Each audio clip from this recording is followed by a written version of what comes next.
Hello everyone, Charles Watts here, the Arsenal correspondent at Goal, joining you on Sunday, one day away from Arsenal's huge game against Newcastle in the Premier League.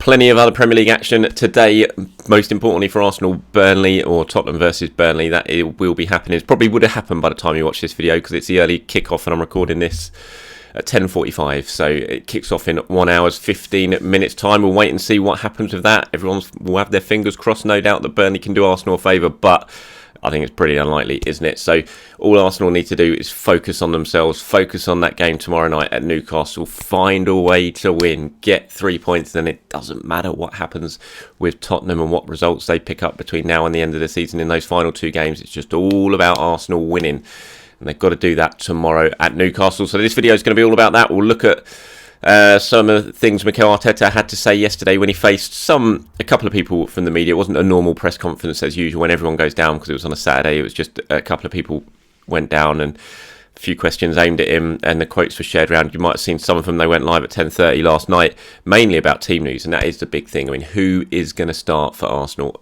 at St James's Park tomorrow night? We don't know yet. We're not sure. There's another training session today at London Colney, which again will be happening pretty much as I'm saying this, as I'm recording this, as you're watching this, and a decision will be taken at the end of that whether who is fit, who can travel, who can't, and mainly that's all down sort of focusing right on Ben White and Gabriel. Obviously two huge players for Arsenal, the two starting centre-backs, both very much in a race to be fit for this one. Ben White, you would hope, is further ahead in the line than Gabriel, given he was back on Thursday night, fit enough to at least be on the bench, even though he didn't come on. So he's got a little bit more. Gabriel feels to me like a bit of a pipe dream that he might play, to be honest, but that's just a hunch. It might have just been purely precautionary that he came off, but the way he came off on Thursday night, clutching his hamstring, you just don't recover from that in a couple of days, surely, to be 100% fit. So we'll wait and see. Hopefully I'm wrong. Hopefully we see him start, but I'd say if you're going to ask me now, you're going to say, right, you've got to choose who's going to be fit for this one, I would say Ben White's got a chance, but Gabriel must be quite low down in the pecking order. Again, hopefully I'm wrong. But who will start? What if they both don't make it? Who can start? Because there's no Rob Holding, obviously. He's out with suspension after that red card he picked up against Tottenham. So who does start at centre-back? Arsenal. If Ben White and Gabriel both don't make it, they have no fit senior centre-backs, which is not ideal in a game that you have to win when you're chasing Champions League qualifications. So it's going to be interesting, put it that way. I mean, if White and Gabriel, and it's a big if they both get past fit, then, it's panic over, really. There's no real issue. Obviously, I think we'll all be fretting on just how fit they are. But if they do get selected and they are in the starting 11, it kind of picks itself, doesn't it? Because there's no holding, so it would just be Cedric.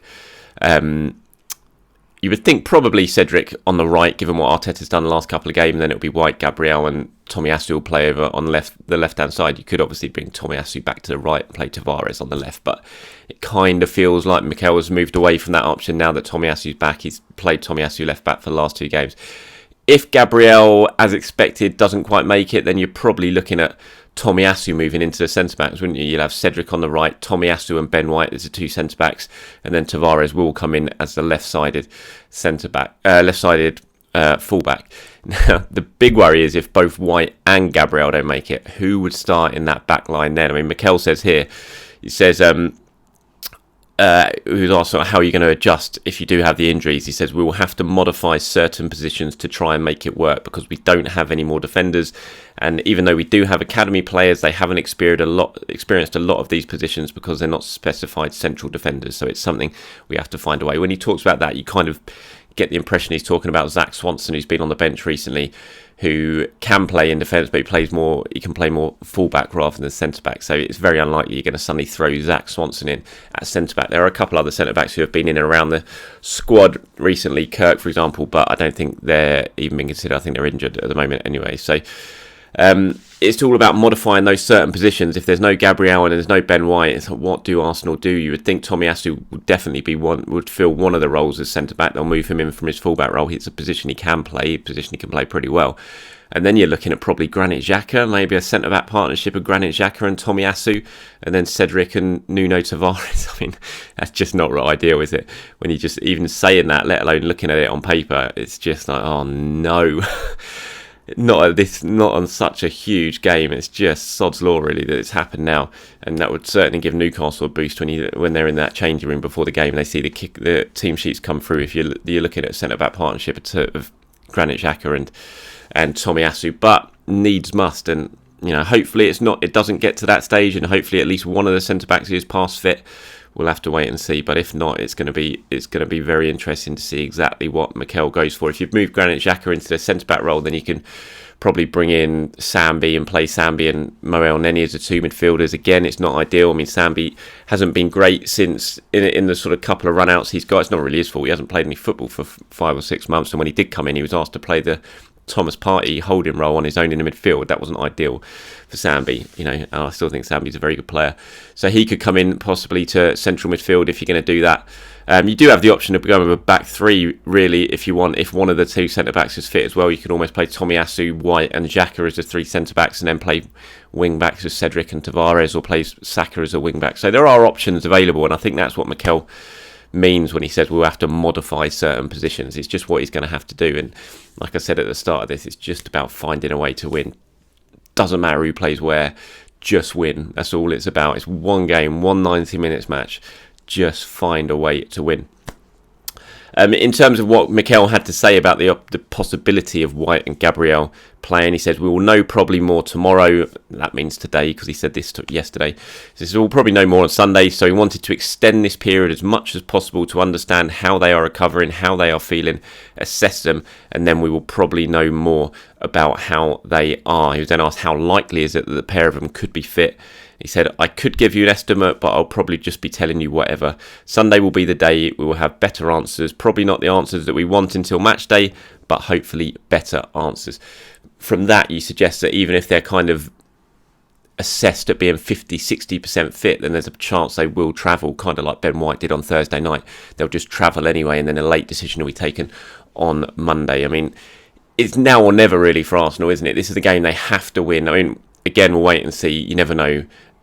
Not going to happen. I'm sure it's not going to happen. But if Burnley somehow get something against Tottenham and beat them today, then maybe that lessens the need to take any risks yesterday, because you kind of got the fallback of it doesn't really matter. If Tottenham have lost, then you can lose and you can still win the final game against Everton and qualify anyway. So maybe they'll have one eye on what happens at Burnley just in case there is a shock. Sorry, what happens at Tottenham just in case there is a shock. But I don't think any of us are really expecting Burnley to get anything against Tottenham today.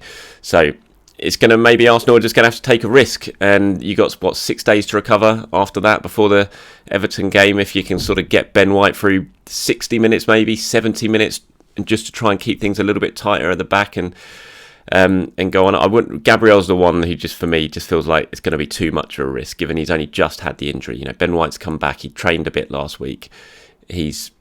He was around on Thursday. The fact that Gabriel limped off Thursday night right at the end with that hammy, I don't see how he can feature. But we will have to wait and see. In terms of who else plays, I mean, the rest of the team kind of picks itself. I don't think there's going to be many other changes. You're going to see Eddie Nketiah starting. You're going to see Bukayo Saka, Gabriel Martinelli, I imagine. Martinelli does need to start scoring some goals.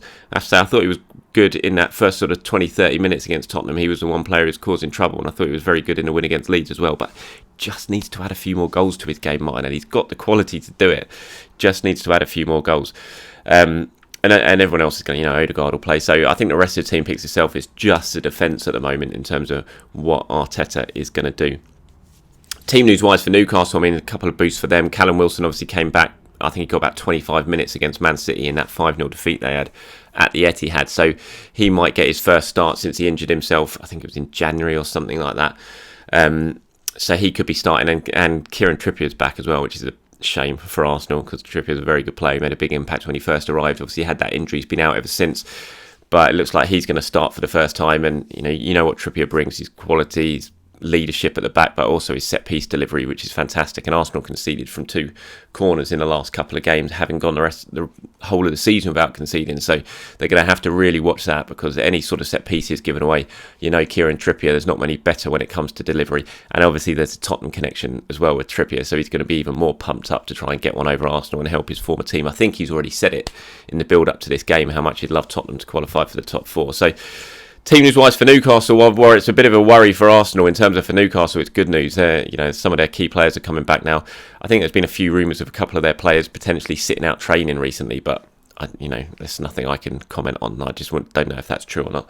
I think you're just going to have to prepare that they're going to be at pretty much full strength Newcastle, and yet Arsenal are just going to have to deal with that.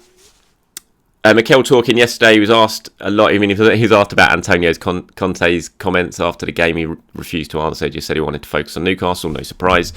Didn't really want to get drawn into a big sort of slanging match at this stage of the season, so he sidestepped that one. He talked a lot about the defeat and how he felt and how the players felt afterwards. But he was also asked, how have you been impressed by what you've seen from your players since that defeat, since they've come into training? And he was asked what he's learned from his players. He said he's learned how lucky I am to have them, how they stand under any difficulty, how much they are looking forward to playing on Monday night, how excited they are about the challenge ahead, because we know everything that we've been throughout this season and how much we have had to fight to be in this position. I think the one thing with Arsenal is they have bounced back this season. The worry is, for me, is when they have had a little sort of dip and they've lost a game, they've lost 2 or 3 in a row, and then they've had to bounce back. There's not many when it's just been one single defeat and then they've bounced back straight away. It's kind of, if you look back to the 3 defeats at the start of the season, you look back to the 3 recent defeats when they lost at Palace, Brighton, Southampton, you look at the bad week when they lost at Man United and then lost to Everton and then bounced back. There's always been, it's been a cluster of defeats rather than just one and then responding with a win. It's been a bit of a cluster. And that's a little bit of a worry for me. I'm trying to put it out of my mind. I'll probably just put it into your mind, so apologies for that. But they have responded as well this season. There's been so many times. I mean, after those 3 recent defeats, you thought that was it. Game over.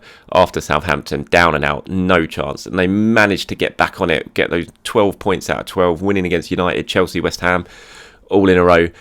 They have responded well to when they've had their backs against the wall this season. So they've got to do it one more time. Win tomorrow, win at Newcastle, and then it's all in your hands at home against Everton on the final day. It's all about tomorrow. It really is. Just find a way to win. Play like you did against West Ham even. Just find a way from a set piece to score a goal and then hold on. I think the first goal is going to be absolutely crucial tomorrow. It's definitely going to be a big atmosphere. Monday night, under the lights. We know what to expect from Newcastle. It's all about that first goal. When Arsenal score it, they tend to go on and win. When Arsenal concede it, they tend to go on and lose. It's going to be so crucial. Trying to find that first goal tomorrow. Whichever way you do it, set piece, whatever. Just get yourselves in front and then try and hold on. Mikel was asked about what sort of reaction he's expecting to see from his players. He said the excitement that they've shown me every day in training, the way they've come in today, which is Saturday, with the energy that they were with to play the game and how willing they are to go there and perform at the highest level. I mean, this is what the whole season has basically built up to this game. All the way they've responded to the various defeats, to the criticism, all the work they've put in, it's all building up to this game. This is when it really matters now. This is D-Day almost, if you want to call it that, for Arsenal. Everything leads to Newcastle. Mikel there saying they're determined. You absolutely hope they are, because they've put so much effort into this season. They've got themselves in this fantastic position. Now it's about getting yourselves over the line. They had the chance on Thursday night. They didn't take it. They lost their heads at times. Decisions went against them. They felt like everyone was against us, whatever. That's got to be put to one side now. Now it's just all about Newcastle going up there, getting the win.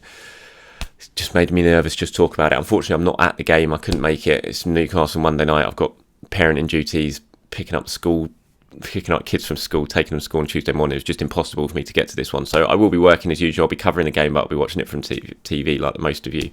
But I'll be still covering it as I always do. So, all the social media stuff, that will still be going ahead. So keep your eyes peeled for that. I'll try and pop on tomorrow and do a video as well. So giving my final predicted 11, that sort of thing. So again, keep your eyes peeled for that. Until then, enjoy the day, enjoy the sunshine if you're out and about over here or wherever you are in the world. Try to forget for one more day. Just forget about football. Unless, of course, Burnley win, and then we can all have a very good Sunday and look ahead to tomorrow's game pretty much worry-free. So I don't think that's going to happen, though, is it? Until then, have a very good day, everyone. I will speak to you soon. Thank you very much for watching.